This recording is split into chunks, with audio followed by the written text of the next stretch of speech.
Marvin Devine, Huber, Axel, and you know how we do.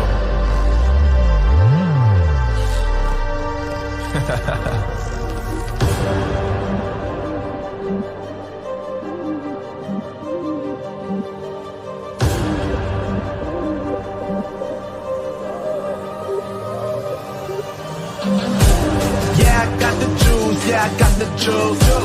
Big game cool, make them look like cool. Always play it cool, that's the biggest rule. Forget what they doing, keep on doing.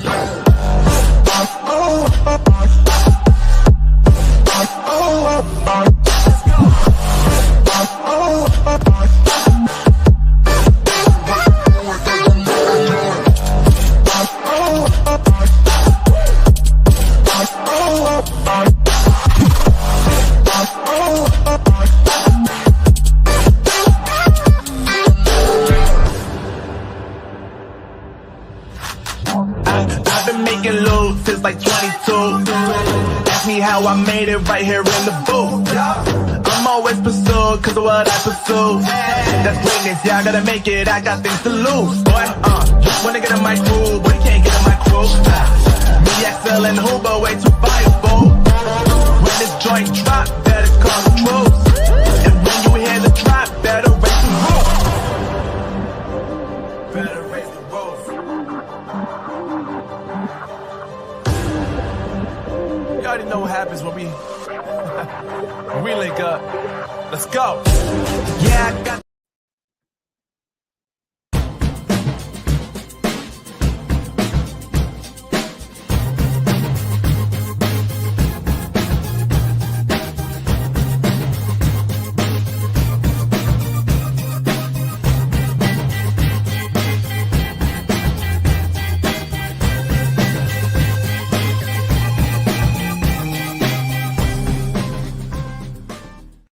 Good evening, welcome, good morning, good evening, wherever you're at watching from around the world, welcome to a brand new episode, 2026 of East Africa.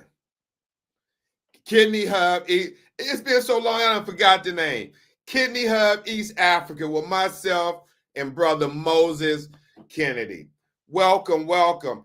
And today's show, we have a combination. We have a combination of information to share with our brothers and sisters in East Africa. So let me bring on my brother from Kenya, my co-host. We need to give him the royal treatment because it's been a while. He'll tell you. He's like, Brother Steve, we need to get back on. It's been a while. I said, Brother Moses, I'm with you. It has been a while. And we have seen many people who then got transplants, who then came on dialysis. And there's been an inconsistency of information. And we're back to bring that consistency. So without further ado, let's give Brother Moses the VIP treatment.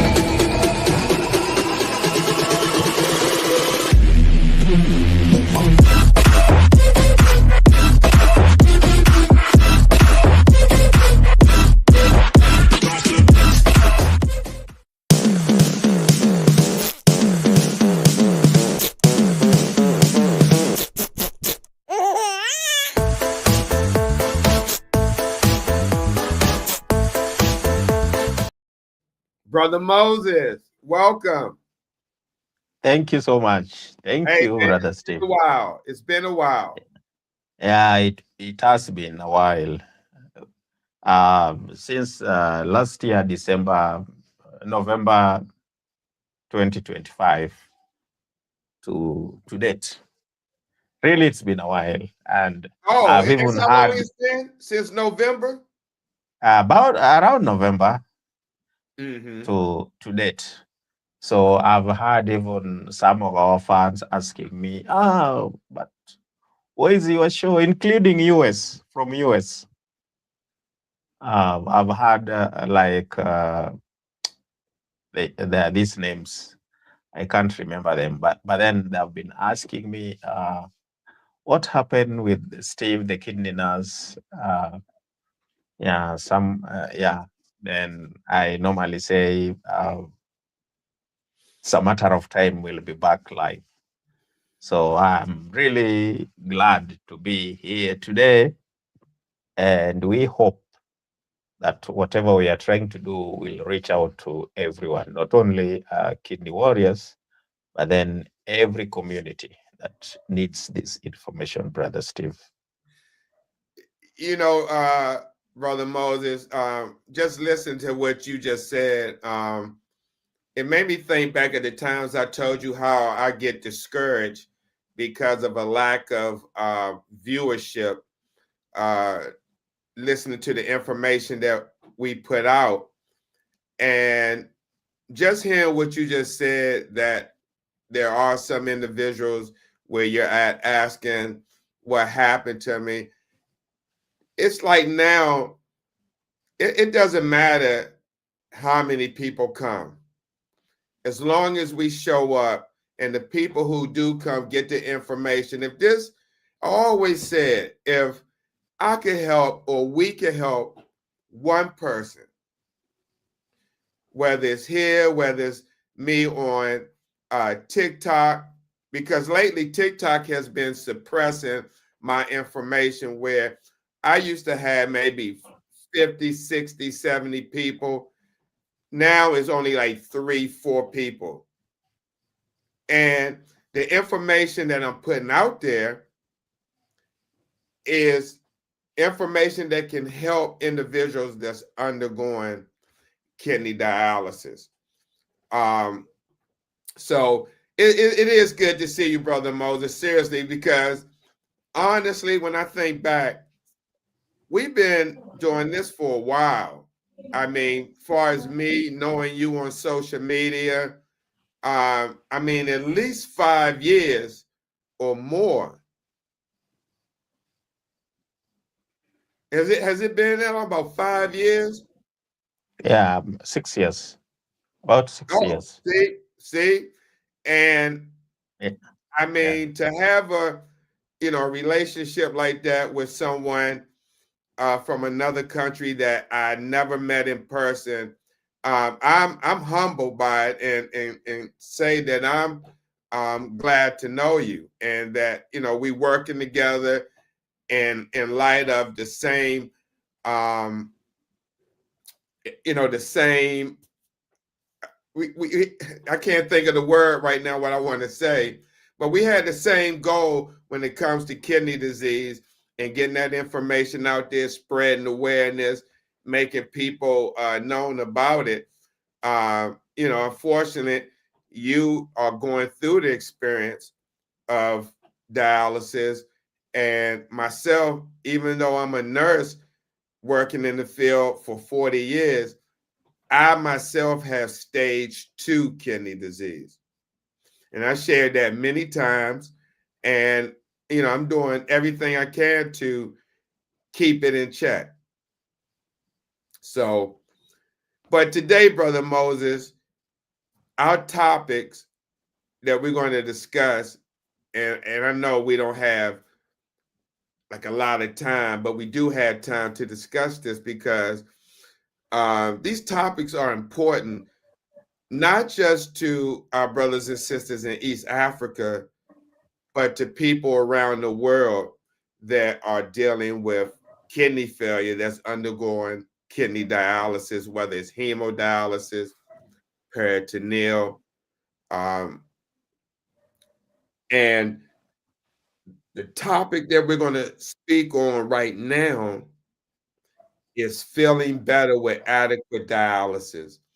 And many people, Brother Moses, may not understand that's watching this right now what I'm talking about when I say adequate dialysis. Could you explain to them from a patient perspective what is, as you see, adequate dialysis to you?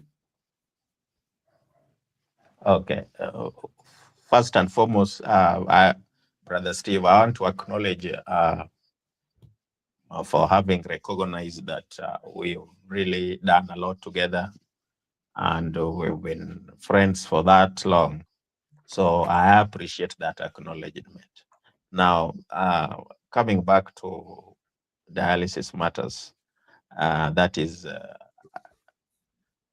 dialysis adequate. It is the state at which one gets proper treatment, that maybe at the end of the treatment, the aim is to make you feel better. And then if that one is achieved, then we say you've got adequate dialysis. So if it is the other way around, when you don't get good treatment, enough treatment to achieve that, the feeling better, then it means you've got inadequate dialysis. So basically, that is what we are going to discuss today, Brother Steve. And I think I've just tried to put it in simple terms. Mm-hmm. Brother Moses, let me ask you, do Yes. you think that the brothers and sisters in Kenya and East Africa are getting adequate dialysis? Even yourself? Not really, because for one thing, they are not aware of that concept, that dialysis adequacy exists. So having lacked that knowledge, many warriors will not understand whether they are getting adequate dialysis or not. However, my assumption is that majority of warriors are not getting adequate dialysis. Why? Because there are so many factors that I know we are going to discuss here. Things like adherence to treatment. It is something that it is really complex here. And it is one of the big problems that afflict most warriors, Brother Steve. Yes. Absolutely. So the answer is no, they don't get adequate dialysis. I'll give about 40%, if I were to give 4 out of 10. Yeah. Okay. All right. Thank you for that. Many people may be wondering, asking, Steve, Brother Moses, what are you talking about? Adequate dialysis. What are you talking about? And let me explain, fam. So when the kidneys don't work, right, waste products are created from the digestion of food and normal breakdown of body tissue. Again, waste products are created from the digestion of food that we eat and the normal breakdown of body tissue. Now, uremia is the buildup of waste products in the blood when the kidneys are not working. Uremia, urine.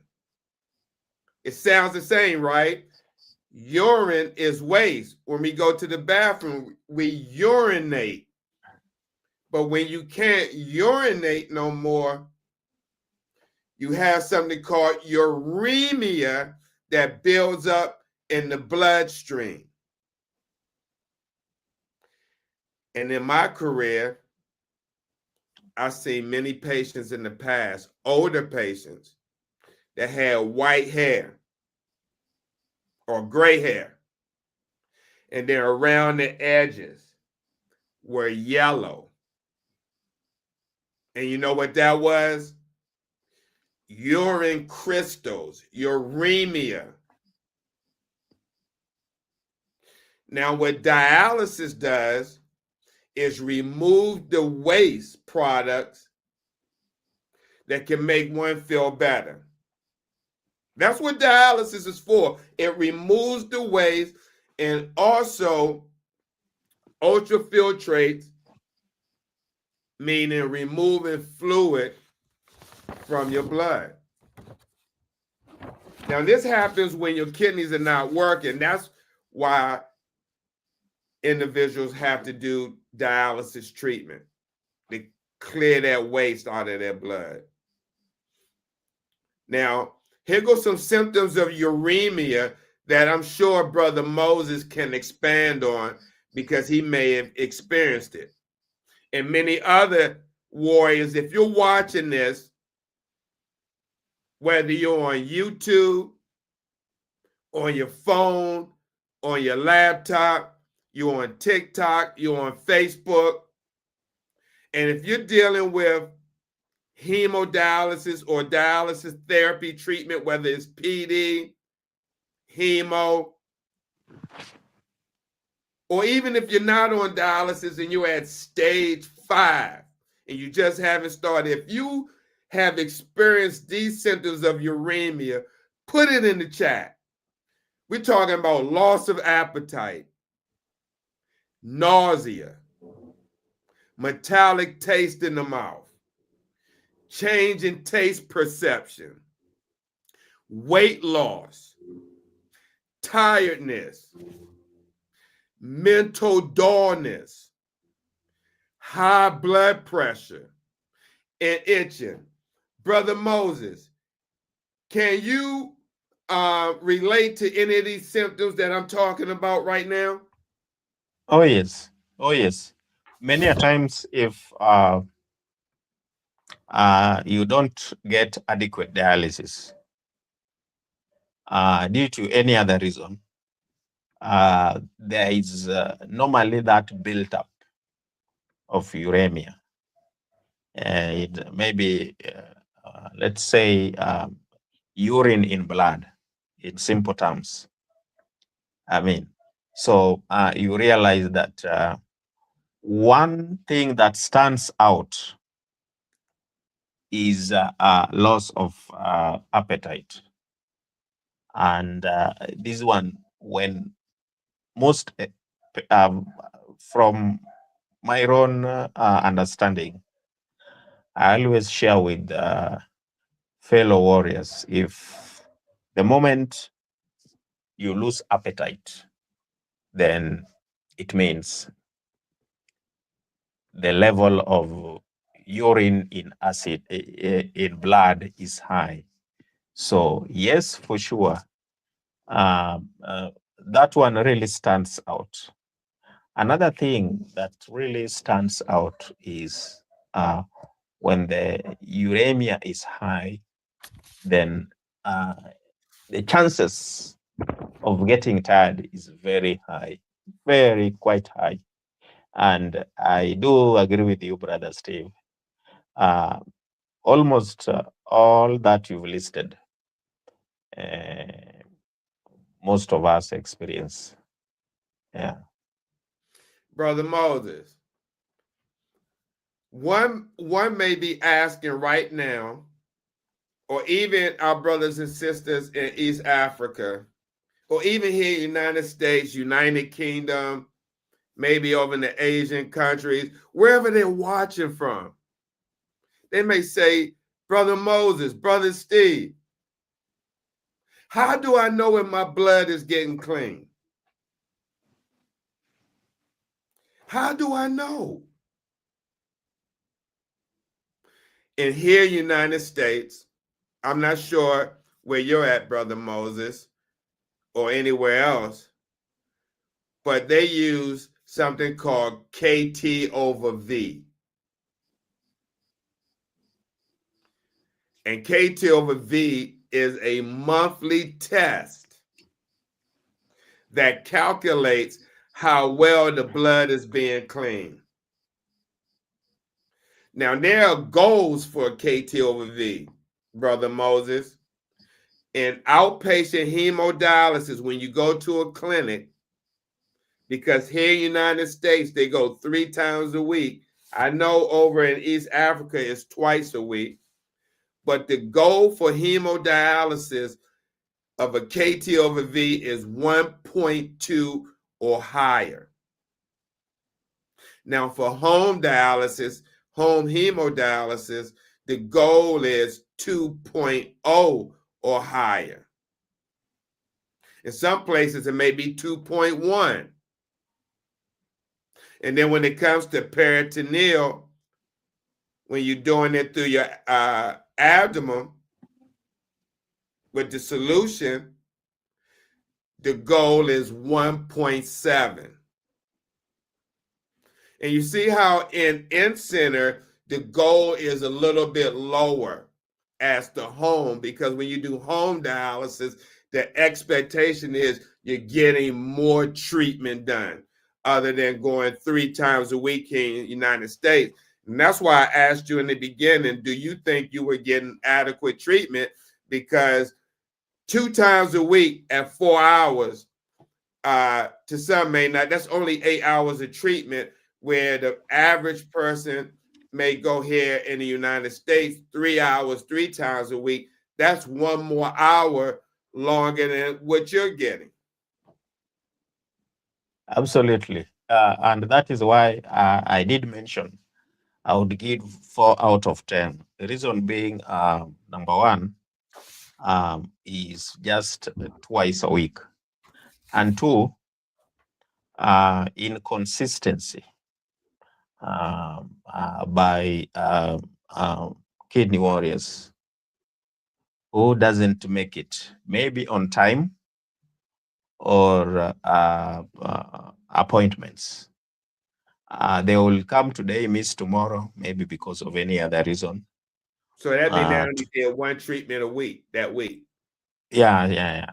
Like in my case, last week, I did 1 treatment a week. Reason being, I'd paid my subscription, but then it never gave me notice that the cover has ended. So when I went in for treatment, I was told that mine has expired and I need to, to pay my premium. And with today's condition that is there in that national insurance, is that we have to pay for the whole year. So you realize some people fall out on the way because they cannot afford to pay that premium the whole year, you can imagine. So when that one happened, I missed it. And on the following day, I decided to mobilize a few friends to assist me. Then I was able, by next week, the following week, I was able to pay and then come up now to be clear, and I was now allowed to proceed. So these are some of the things that we cannot avoid. Sometimes we don't even expect them to happen. Yeah. Yeah, So there are so many reasons that makes one not to get that adequate dialysis. Yeah. Yeah, because here, what they say, what adequate dialysis requires. Well, first, before I say that, let me ask you, have you noticed or seen any kidney warriors get off dialysis earlier than their treatment time? Yes. There are those who are quite punctual. they come maybe 2 hours before, 2 hours earlier, and some does the opposite, wants to come maybe 1 hour later. So yes. So let me ask you The, this. If you arrive late, do they cut your treatment time? not in most cases, because that is what I've advocated to few units I've been to. We insist, we have a WhatsApp group that we had. So we'd share that if you got late and you have reason enough of getting late, why don't the staff also sacrifice, for that just lost time, so that they help you, knowing that 2 sessions in a week is not enough. Yes, other nurse technicians are good, while others are not. So that is what happens. Yeah. Yeah. So here, in most places in the United States, if excuse me, if someone was to arrive late, say an hour past their treatment time, their time would get cut. Especially if it's at the end of the day, like 3 shifts, and the people been there from say 4:35, 8 o'clock. The cutoff time may be 7:30, and the third shift may start say 3 p.m. Right?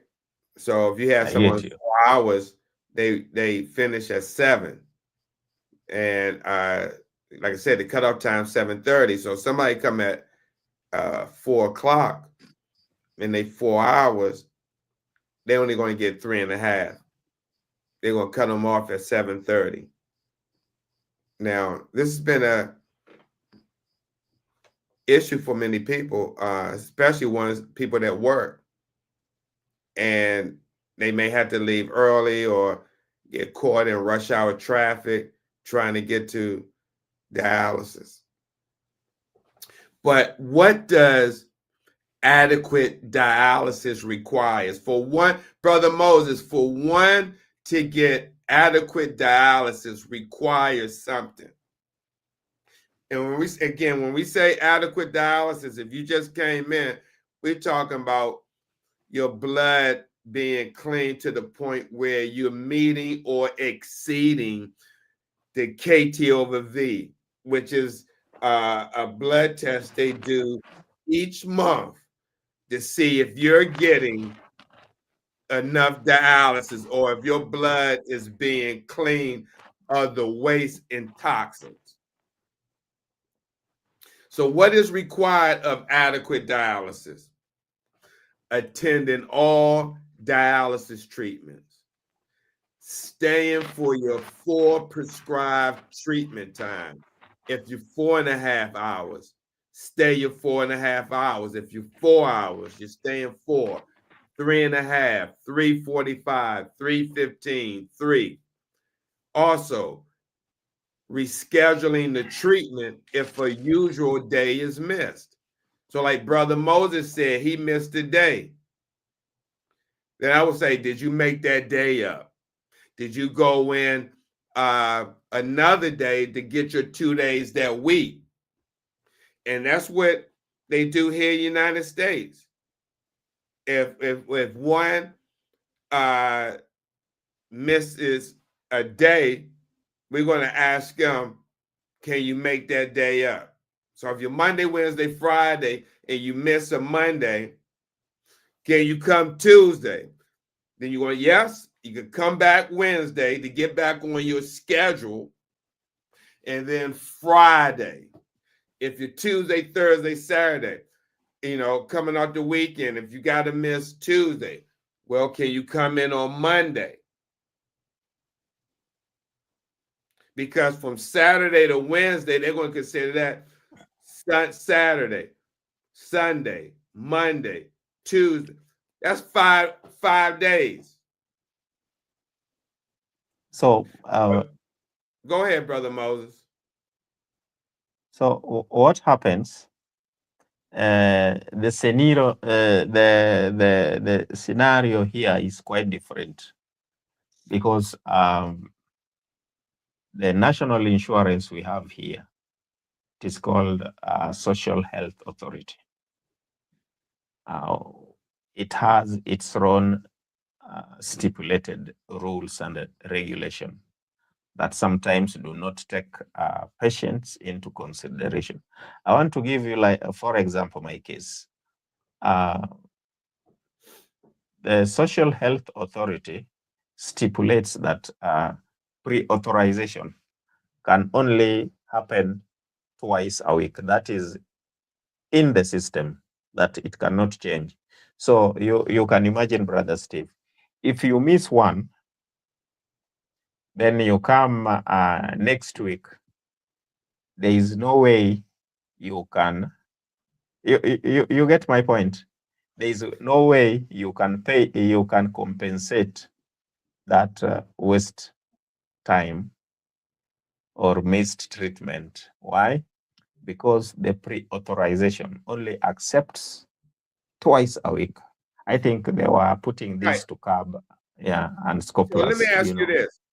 Okay, Yes. so what days do you go twice a week? You go Thursday and Saturday, right?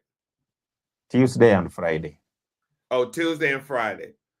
Yup. Okay. So if you miss Tuesday, Yes. say you have an appointment, got something to do Tuesday, you can't Yes. come Wednesday, Monday, or Thursday and still go Friday. You can't make up that Monday. I mean that Tuesday. Yeah, you can make that if and only you are paying cash. But if the government is paying for you, it means it will accept till Wednesday.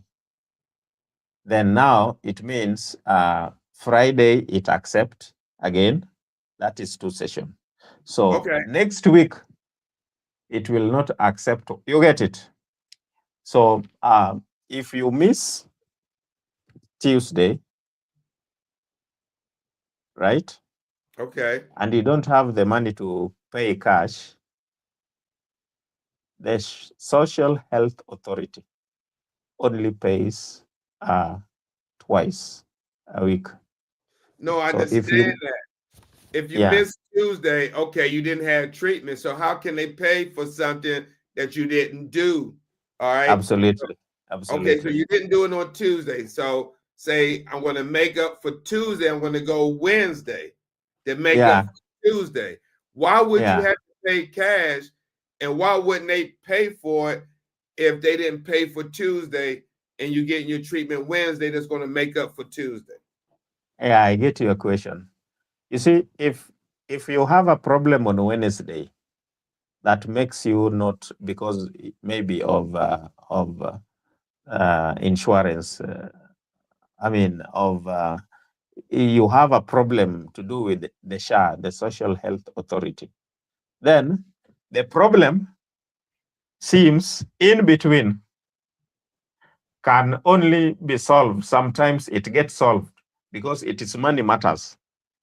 If you miss Tuesday because you never subscribed early enough to Social Health Authority, then it is also possible that on Wednesday, Thursday, Friday, up to next Tuesday, you can still have the problem of with your account simply because you haven't updated it in terms of payment. You understand, Brother Steve? So Okay. when your problem rolls over to next week, say today is Tuesday, you never did it, then your problem rolls over to next week, Tuesday, and you have not solved that problem, still you will not have the authority to have your treatment. You get? Unless you have a problem Tuesday, and then you are able to fix that problem within that week. And then either Tuesday, you can have your treatment, you can compensate for your treatment, or even Thursday, you can compensate, and then again, do another one on Saturday. It is quite possible. But you gotta pay cash. Yes, yes, yes. If the authority has not proven clear to you that now you are clear to have your treatment, because they pre-auth, then they give a notification that they have accepted, and that is when you get your treatment. Wow. Wow. Yeah, even if you have missed twice, there's no way you can compensate, because pre-authorization will only be twice in a week. Right. I get that, but if it's 5 days a week or 7 days in a week and you miss 2, you can't make up those 2 days that you miss. Say if you were sick and you couldn't go to treatment, maybe for instance, we have people here that may call out and say, I'm not coming because I'm experiencing severe diarrhea. All right. So we say, okay, can you come tomorrow to make up for Monday? Say they Monday, Wednesday, Friday, call out Monday. We're going to say, can you come Monday? And they say, can you come Tuesday? And they say, okay. And then they come Tuesday, and then they'll come back on Wednesday on their regular day, and then Friday on their regular day. So, but you're saying that the authority, where you're at, that insurance doesn't work that way because it's pre-authorized. The treatment, the 2 days a week treatments are pre-authorized for whatever days. Yes, the maximum they can pre-authorize is 2 sessions a week. So right. Even if you miss, it means for you to compensate for that lost treatment, then if you missed Tuesday and you are able to solve your problem with the social health authority by next day, then you can just request, and you got to let them know that you missed the Tuesday treatment and get permission to come on Wednesday or Thursday. You got to get permission to do that. Is that what you're saying? Yeah. You just call and request. They will understand. Oh, okay. They will understand. As long as you are cleared on matters of payment, whether you are paying cash or you have cleared yourself with the social health authority, you can just request and do. You can even be doing thrice a week, so that one, you pay for yourself. It sounds like you got to go through a lot, and that many people probably, if they miss it, they just miss it. They don't call the authority to make up their day. Is that how it is? Pretty much? Yeah. There are people,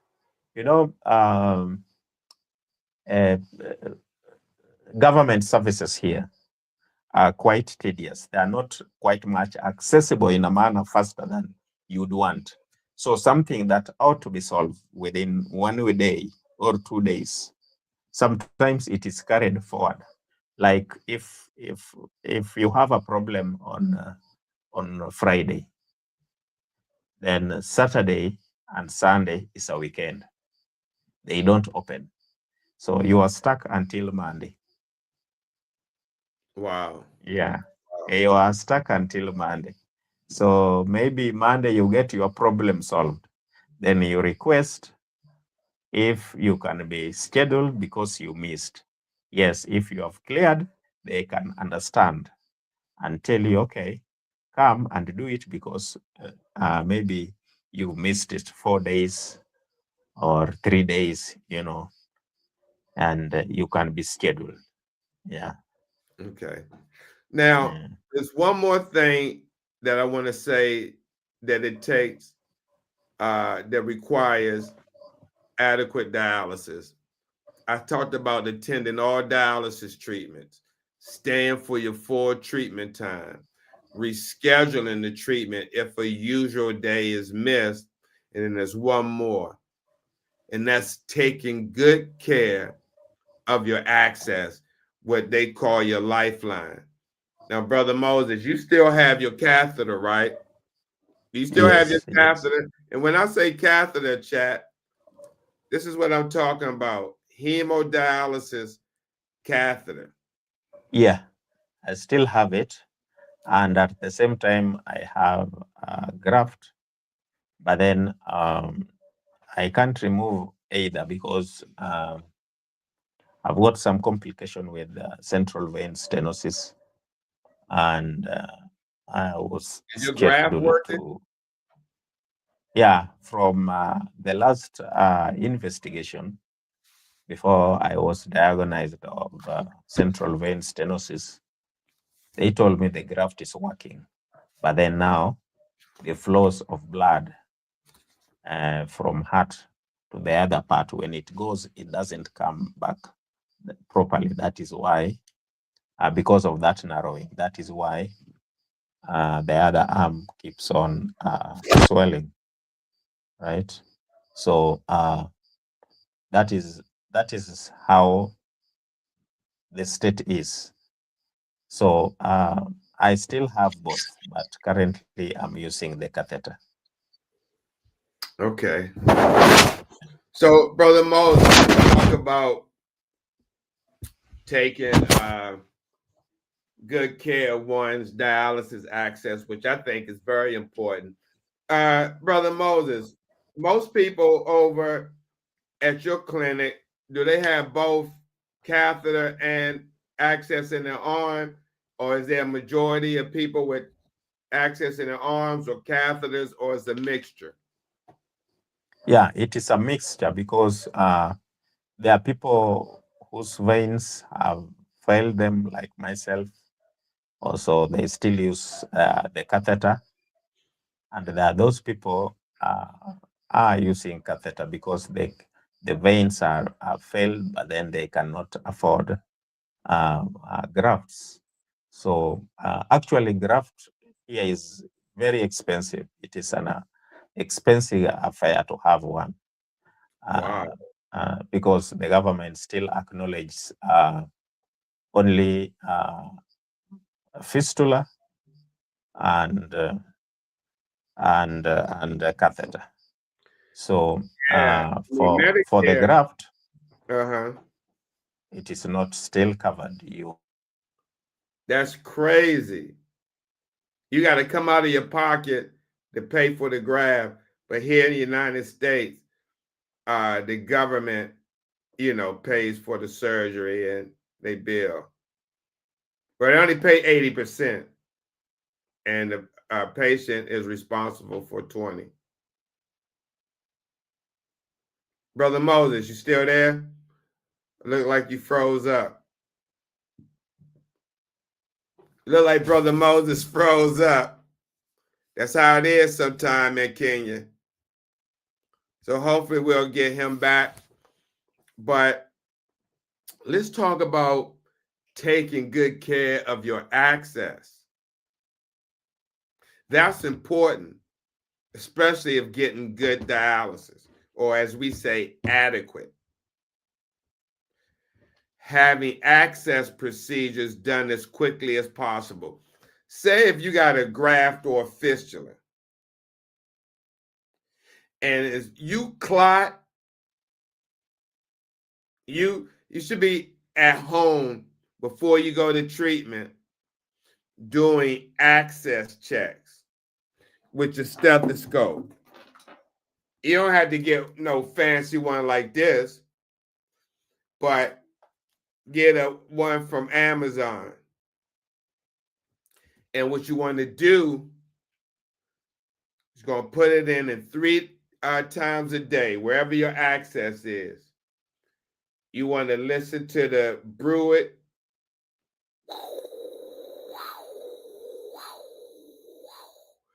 and feel for the thrill. Is anything moving through the access? This is a distinctive feeling and distinctive sound.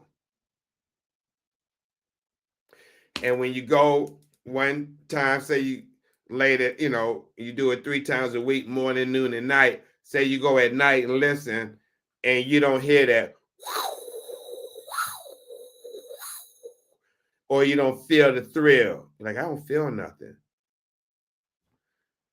Time is ticking. That means what we call in dialysis, you may have a clotted access, or in medical terms, a thrombi, a thrombosis. And that happens that next morning. You even want to call your surgeon or the clinic or whatever. If you go to an access center, I'm talking about real quick. Because the longer you wait that they declot you, the more at risk you are for failed access. And then the next thing you know, they're going to put a catheter in, and they're even going to be looking at your upper, wherever the access is. If it's up here, they're not going to go below. They're going to move probably over here. See, if it's down here, yeah, then they're going to move up. But not the other way. They say, okay, we're going to look over here. So this is why taking care of your access is crucial. You may be saying, what do I mean taking care of my access? Rotating the sites is one. Ensuring that the needles, here go one right here. Do a show and tell. Ensuring, right? See, here you go. You see that sharp? See it there, fam? Ensuring when we stick you, or when the technician or nurse sticking you, that they're rotating the sites, not always sticking you in the same spot. Because what happens, many patients like going and say, stick me right there. Going in the same area, because then it starts not to hurt, opposed to when you go into a new site. But let me tell you something. Rotating the site will give your access much longer time to use. Now, we got Brother Moses back. Let me bring him on.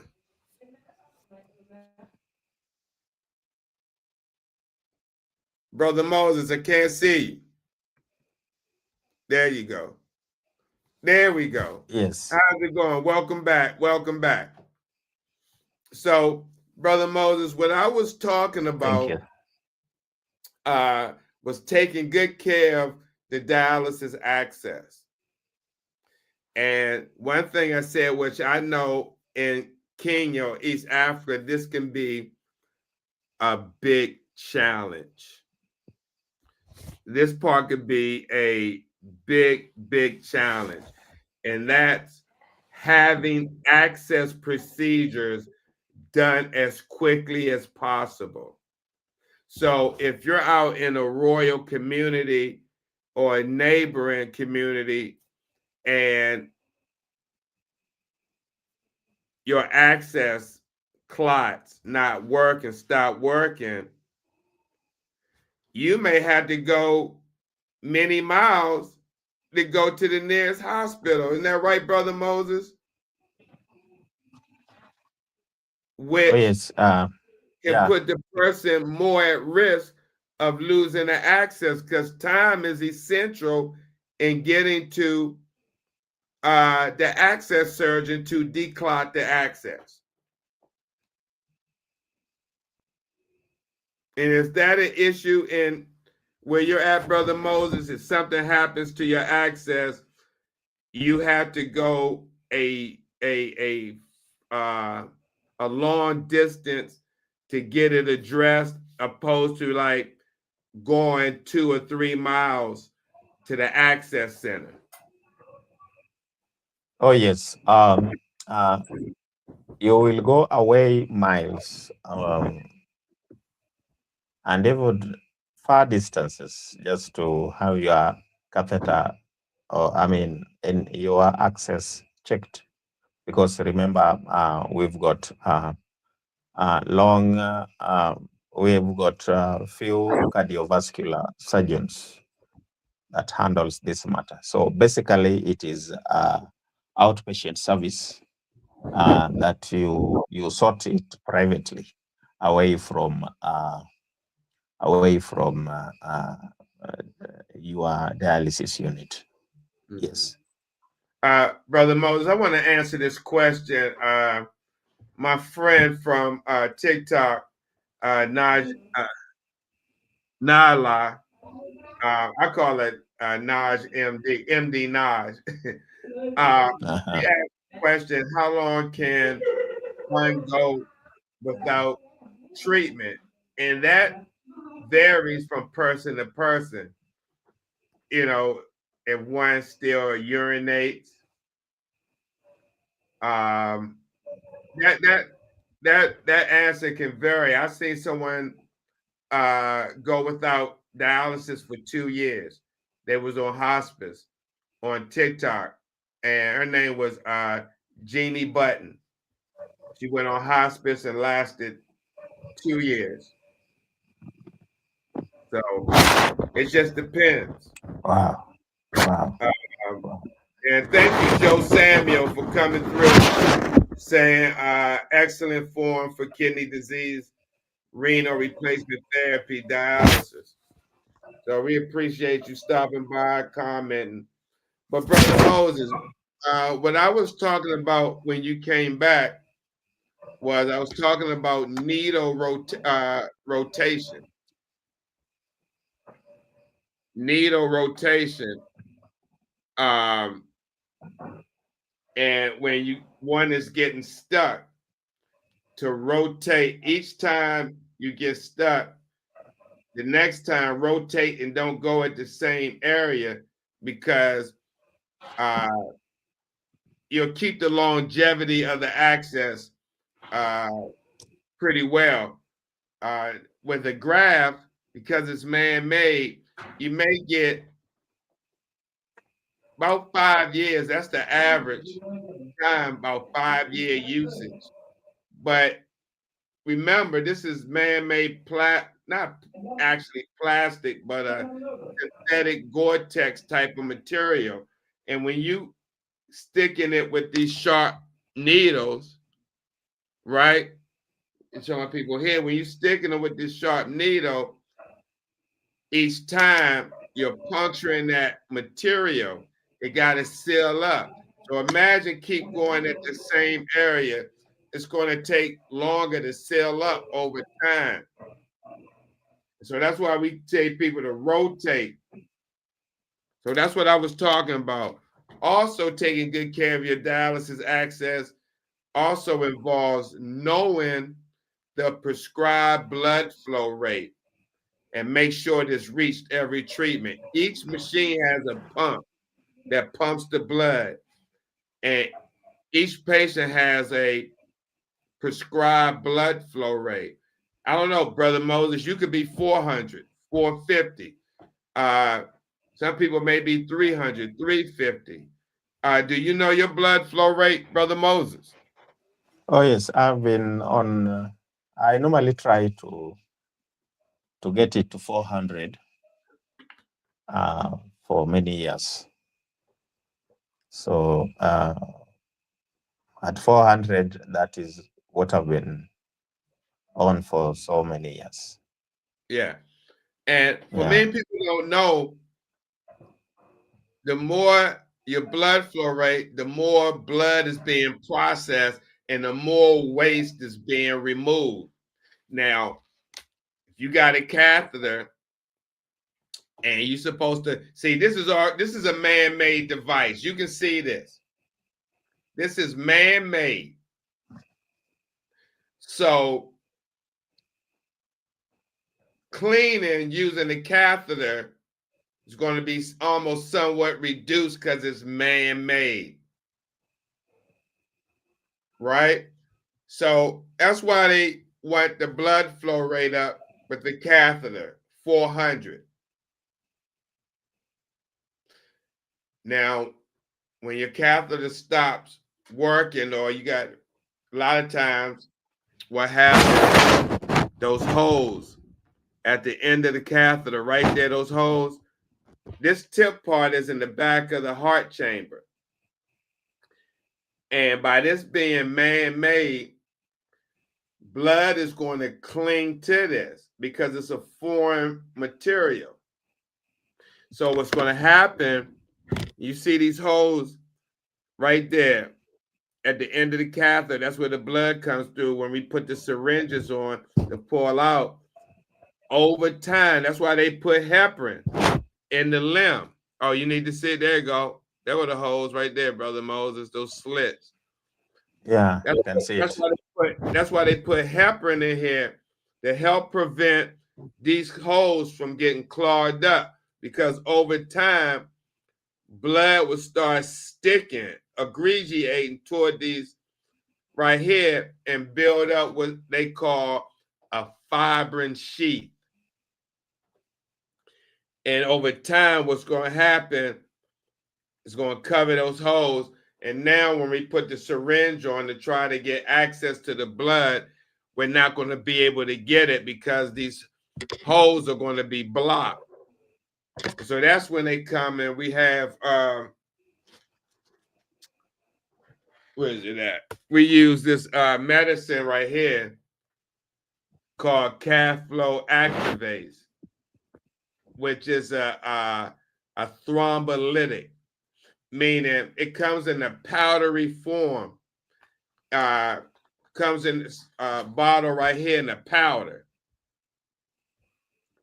And we mix sterile water in it, reconstitute it. Then we draw up 2 cc's, right? And then we put it in here. We inject it into the port, and it's going to, that medicine reaches down in here and it starts to dissolve the thrombi or the clot that's covering those holes up.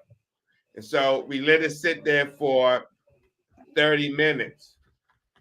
And we go back, and most of the time when we put a 10 cc or 3 cc syringe on, when we aspirate, we got flow.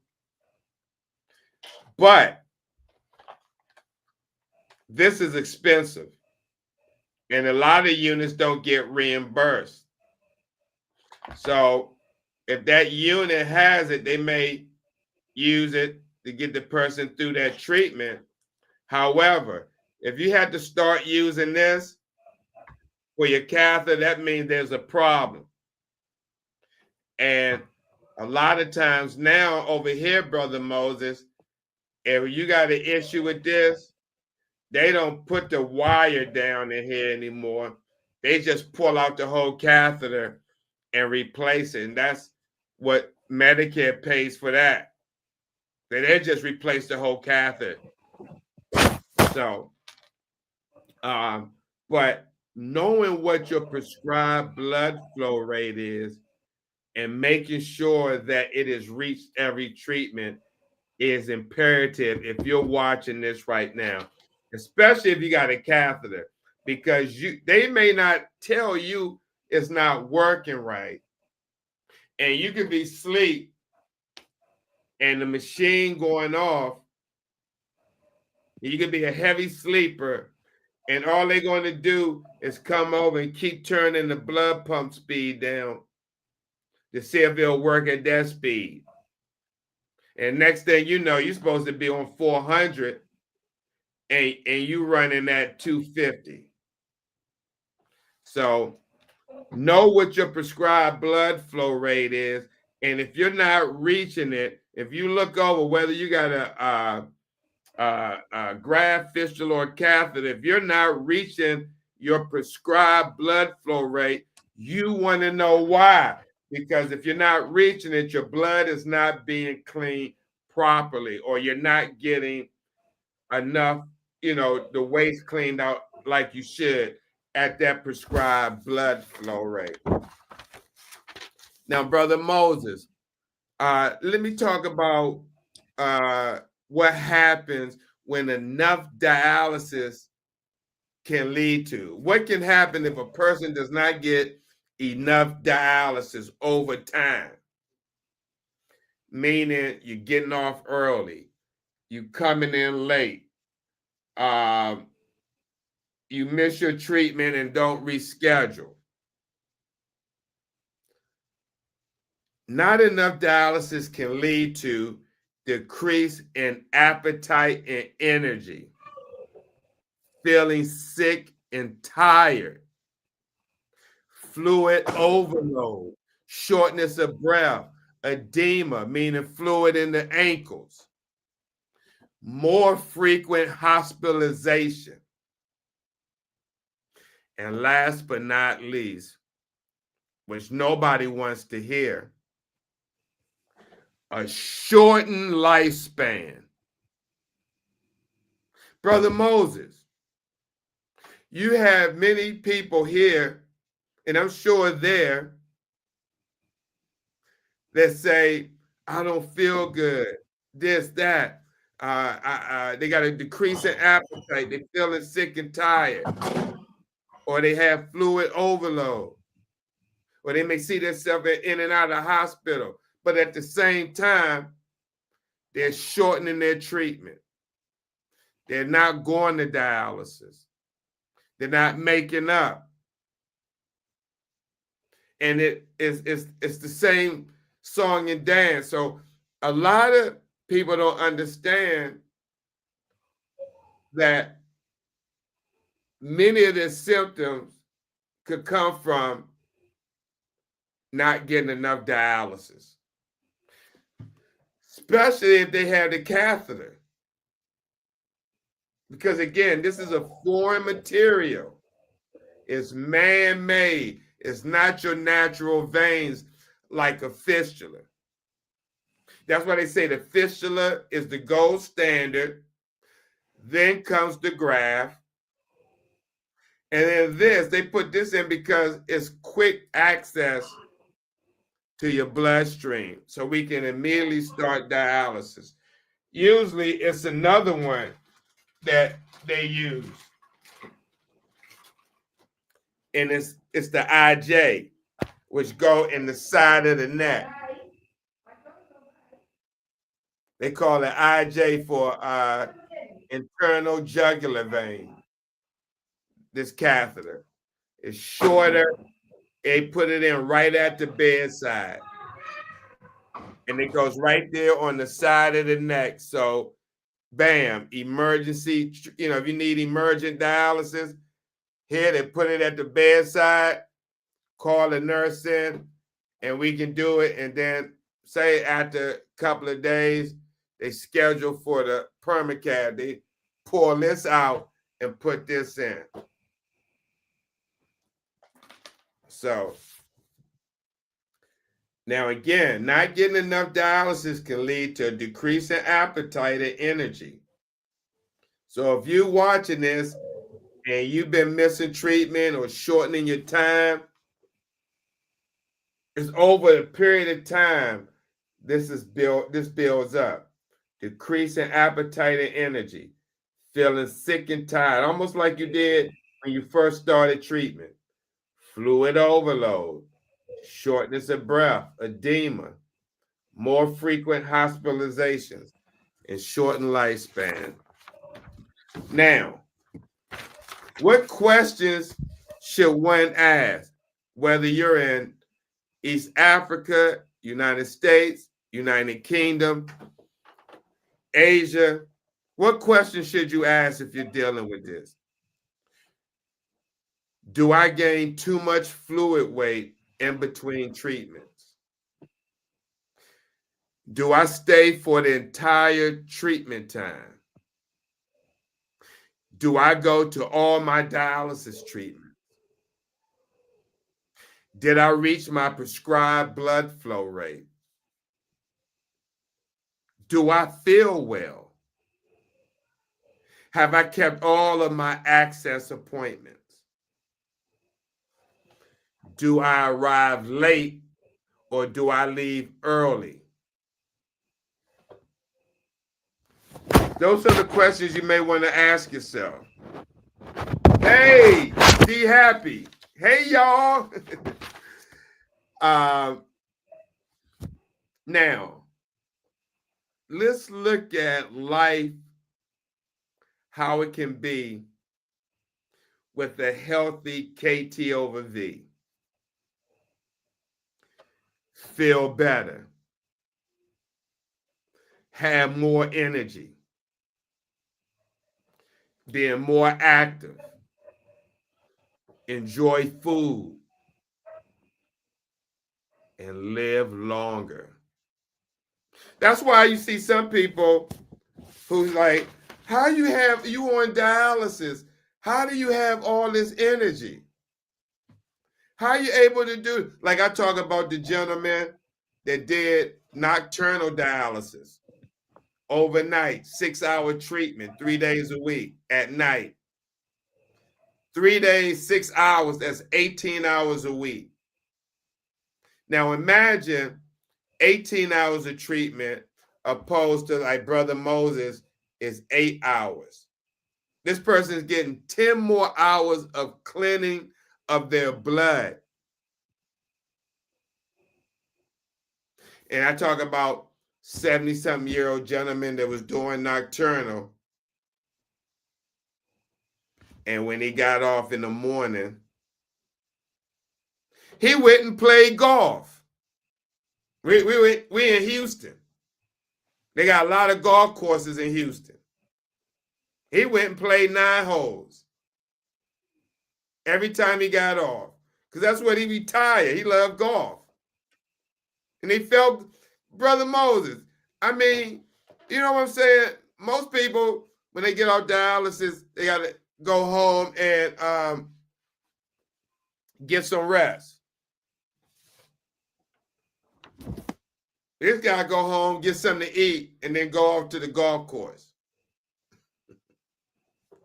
So, Brother Moses, we're over our time, but I want to talk about one more topic, and then next week we got something to talk about. We can talk about understanding albumin and have our audience really know how important albumin is and how it can impact their life, especially with kidney failure. But let's talk right quick about protecting your heart, because that's equally more important to discuss. Protecting your heart. And one may say, what do you mean, Steve, protecting your heart? Now listen to this. Dialysis, meaning when we had the artificial kidney in the machine, dialysis removes fluid that diseased kidneys cannot. So when your kidney's not working anymore, it can't remove the fluid that you drink. Say, for instance, like if I was on dialysis, this right here is 33 ounces. They suggest 32 ounces a day. This, if I drunk this today, this would be it for me, technically. It's 32 ounces. I would have to break this up into like maybe 8 4-fluid ounce drinks. But dialysis removes the fluid that your kidneys cannot once they fail. Now, the thing about it is, too much fluid can cause stretching of the heart and vessels, making them weak. That's what the CHF comes in, congestive heart failure. Now, how do we prevent this from happening, fam? Limiting fluid can help keep, wait a minute. Limiting fluid can help keep the heart and vessels healthy. Now, as I mentioned, it is recommended, it's just a recommendation, to limit fluid, if you're on dialysis, to 32 ounces each day. And if you still urinate, they may say, okay, you could take it to 48. So it's a range, 32 to 48. If you hear 48, that's because the person is still urinating. If you don't urinate, 32. Now, here's an example of 32 fluid ounces, right? This is exactly 33.8. But you can round it off and just say 32 to get an idea. Or you can have 2 16-ounce bottles. That's 32 ounces. Or, as I said before, what I would have to do with that is break it up into, I could do 8 4-ounce glasses, or I could do 4 8-ounce glasses. You got to be creative with this. I can't limit this to just 32 ounces. And that's why you see people coming back to treatment from Friday to Monday. They had that challenge because they got that extra day. You got Friday, you just finished. You got the rest of the day Friday, Saturday, Sunday, and then you got to come back Monday. That's almost 4 days. And that's why managing your fluid is so critical. No one said it would be easy, but it's doable.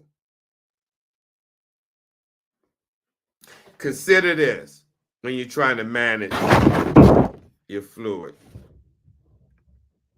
Hold on. Consider this. I want to mute you one more time. I know your background noise, you're in the public space. Consider this. Anything that melts at room temperature as fluid. Anything that melts at room temperature is fluid. Ice, gelatin. Avoiding salt and salty foods. Taking pills with applesauce instead of fluid. Measuring and tracking fluid intake. Get a measuring glass and tracking it. You got to be intentional when you're doing this stuff. Sipping beverages slowly at meal. So instead of gulping it all up, They talking about like, you know, not, no, sipping it. Using lemons or limes, sour flavors to quench your thirst.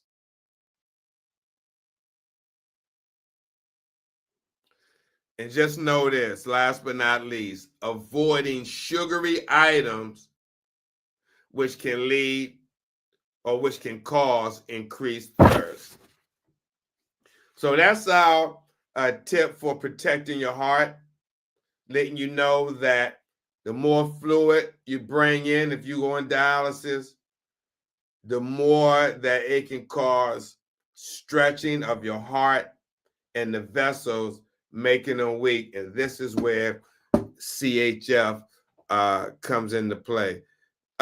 Brother Moses, anything you want to say pertaining to fluid before we end the show, or anything you have to say? The floor is yours. Oh, yes. We must understand that protecting our hearts goes hand in hand with better outcome in terms of managing CKD. So it is very important that always we must watch out about our hearts, because the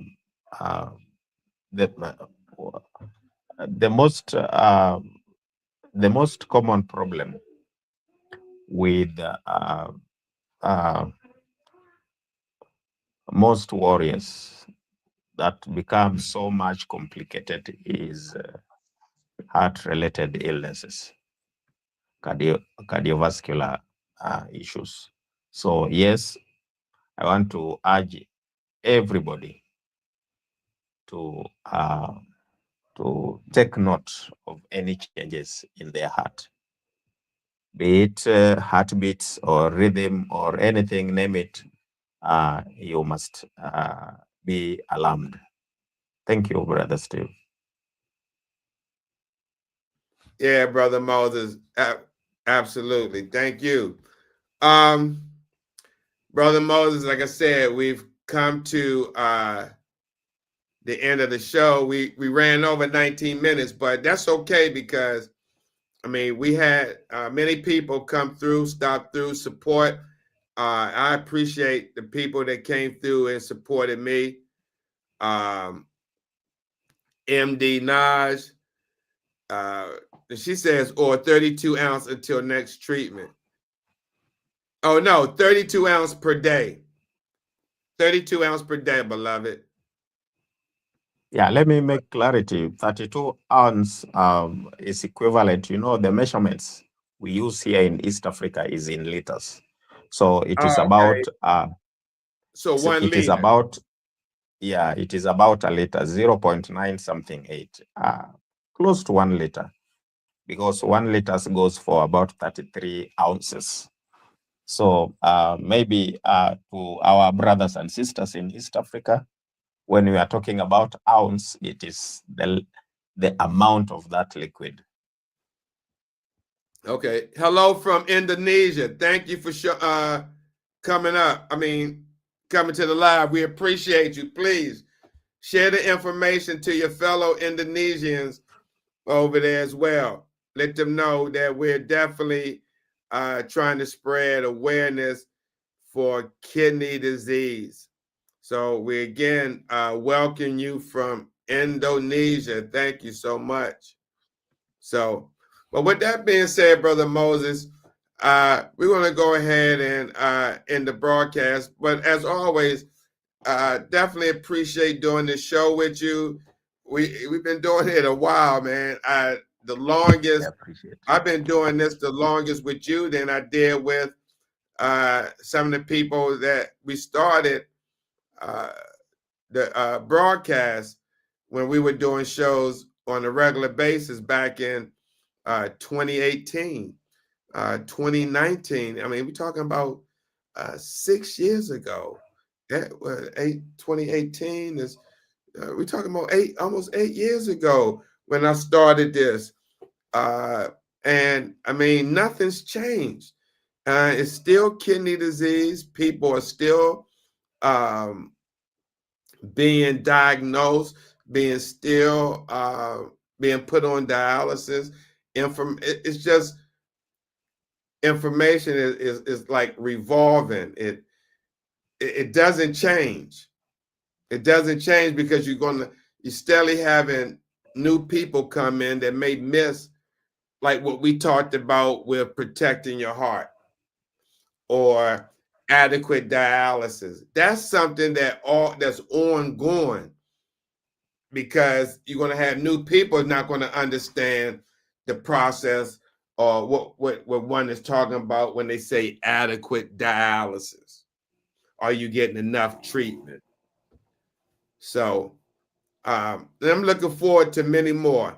I just take it one day at a time. We know what's happening in the world, as we speak right now. So I just take it one day at a time. So, Brother Moses, with that being said, do you have any parting words? Oh, yes. Oh, yes. And first and foremost, I want to appreciate those who have supported us today. We also promise that we'll keep on dispensing knowledge as we've been doing. And now the break is over. We are up again. And we hope we'll make it better.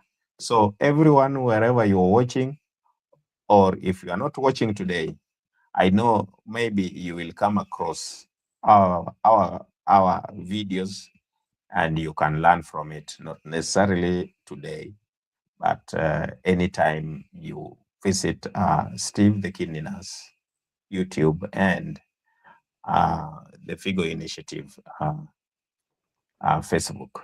So I want to appreciate you. Thank you very much. Oh, absolutely. We value you. Yeah, you see, we got the hotline up here. If you're in the United States and you're dealing with any type of mental depression, or you're just not feeling yourself, you need someone to talk to, definitely hit that suicide hotline. Well, with that being said, Brother Moses, again, it's been a wonderful show. I look forward to coming back. I feel like that I'm over, I'm not going to say my depression, but just feeling like our message wasn't getting out there. And then me getting restricted on TikTok is all discouraging. Low viewership. And again, in my mind, I'm thinking we're not getting across, but at the end of the day, I got to stand by what I've always said, even if we're just helping one person. Absolutely. Absolutely. The show must go on. That shouldn't distract us from the goal of the show. So absolutely. With that being said, Brother Moses, again, it's good to see you. Look forward to seeing you next week. And I will be getting up with you this week to go over the show material. And with that being said, everyone else, thank you so much for coming by, showing your support. Definitely MD Naj, J May.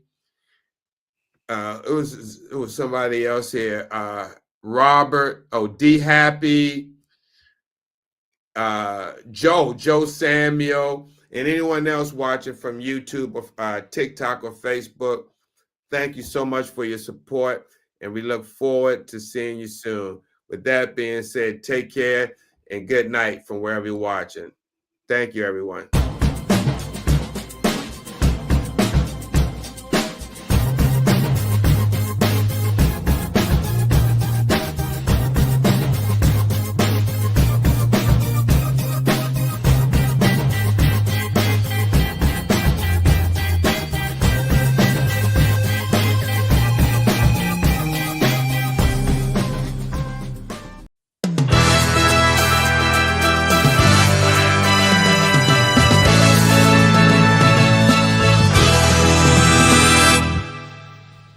Hello, I'm Darren. We have breaking news. More than 600,000 Americans have kidney failure. While the number of people with kidney failure is enormous, the number of people with its precursor, chronic kidney disease, is staggering. An estimated 31 million Americans, or about 10% of the US population. Diabetes and hypertension cause 2/3 of all cases of kidney disease. 1 out of every 3 Americans is at risk for kidney disease, and kidney disease is now among the top 10 causes of death in the United States. In addition, 9 out of 10 people with early to moderate kidney disease don't know they have it, putting their health in jeopardy. Are you at risk? For more information, contact urbankidneyalliance.org. The life you save may be yours.